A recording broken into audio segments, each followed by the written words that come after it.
कैसे हुई थी स्वामी विवेकानंद जी की मृत्यु? आखिर वो कौन सी बीमारी थी जिसकी वजह से स्वामी विवेकानंद जी की मृत्यु हो गई? अपने विचारों से पूरी दुनिया को अपना कायल करने वाले स्वामी विवेकानंद को आखिर हुआ क्या था? उठो, जागो और तब तक रुको नहीं जब तक मंजिल प्राप्त न हो जाए। ये शब्द थे स्वामी विवेकानंद के। उनका मानना था कि जो व्यक्ति दूसरों के लिए जीता है वो हकीकत में जिंदगी को जीता है। लेकिन आखिर उनकी मृत्यु का कारण क्या था? ऐसा भी कहा जाता है कि उन्होंने अपनी मृत्यु की पहले ही भविष्यवाणी कर रखी थी। स्वामी विवेकानंद जी का जन्म 12 जनवरी 1863 में कोलकाता के एक कायस्थ परिवार में हुआ। उस वक्त इन्हें नरेंद्र नाथ दत्त के नाम से जाना जाता था। परिवार वाले इन्हें नरेंद्र नाम से पुकारते थे। इनके घर में पैसों की कोई कमी नहीं थी, लेकिन इन्होंने भोग विलासिता का जीवन छोड़कर 25 साल की उम्र में ही सन्यासी का जीवन अपना लिया। इनकी बस एक ही लालसा थी कि किसी तरह से ईश्वर को पाले, उन्हें एक बार देख ले। इसीलिए ये जब भी किसी से मिलते उनसे पूछते कि क्या आपने कभी ईश्वर को देखा है? अपने सवाल को लेकर स्वामी विवेकानंद जी ने पूरे भारत में भ्रमण किया, लेकिन उन्हें इस सवाल का कोई जवाब नहीं मिला। क्या कभी आपने ईश्वर को देखा है? फिर कुछ समय बाद उनकी मुलाकात काली भक्त रामकृष्ण परमहंस से हुई। स्वामी जी ने यह सवाल उनसे भी किया, क्या आपने कभी भगवान को देखा है? और रामकृष्ण परमहंस का जवाब था कि हाँ, मैंने ईश्वर को देखा है। इस जवाब को सुनकर स्वामी विवेकानंद बेहद खुश हुए और उन्होंने पूछा कि कब और कहां देखा है। तब रामकृष्ण परमहंस ने कहा कि ईश्वर हर जगह व्याप्त है, इंसानों में, जानवरों में, पेड़ों में, पक्षियों में, हर जगह ईश्वर है। बस इसी के बाद से रामकृष्ण परमहंस स्वामी विवेकानंद के गुरु बन गए। इसके बाद उन्होंने मठ में रहकर ही रामकृष्ण परमहंस से आध्यात्म की शिक्षा ग्रहण की।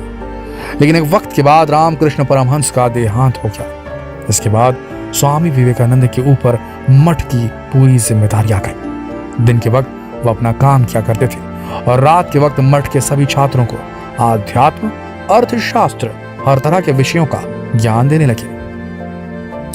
लेकिन कुछ समय बाद वो भारत की यात्रा पर निकल गए। सबसे पहले वो काशी पहुंचे और फिर गंगा स्नान करके वो अयोध्या की तरफ रवाना हो गए।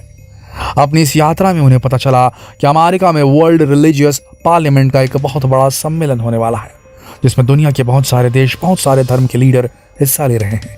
उन्होंने सोचा कि बहुत अच्छा मौका है सारे देश को भारत की प्राचीन संस्कृति से अवगत कराने का। ये सबसे बेहतरीन मौका है, सोचा उन्होंने सोचा कि वो भारत की प्राचीन संस्कृति को दुनिया वालों को बताएंगे और अमेरिका जैसे विकसित देशों की तकनीक भारत तक लेकर आएंगे। 1893 में यह सम्मेलन ऑर्गेनाइज किया गया, जिसमें दुनिया भर से आए 7000 से ज्यादा रिलीजियस लोगों ने इसमें हिस्सा लिया था। सारे धर्मों के लीडर अपना अपना भाषण दे रहे थे। अमेरिकी वासी हर एक रिलीजियस नेता के भाषण को सुन रहे थे, लेकिन भारत से आए स्वामी विवेकानंद का नंबर सबसे आखिरी था और उन्हें बोलने का बहुत कम समय दिया गया था।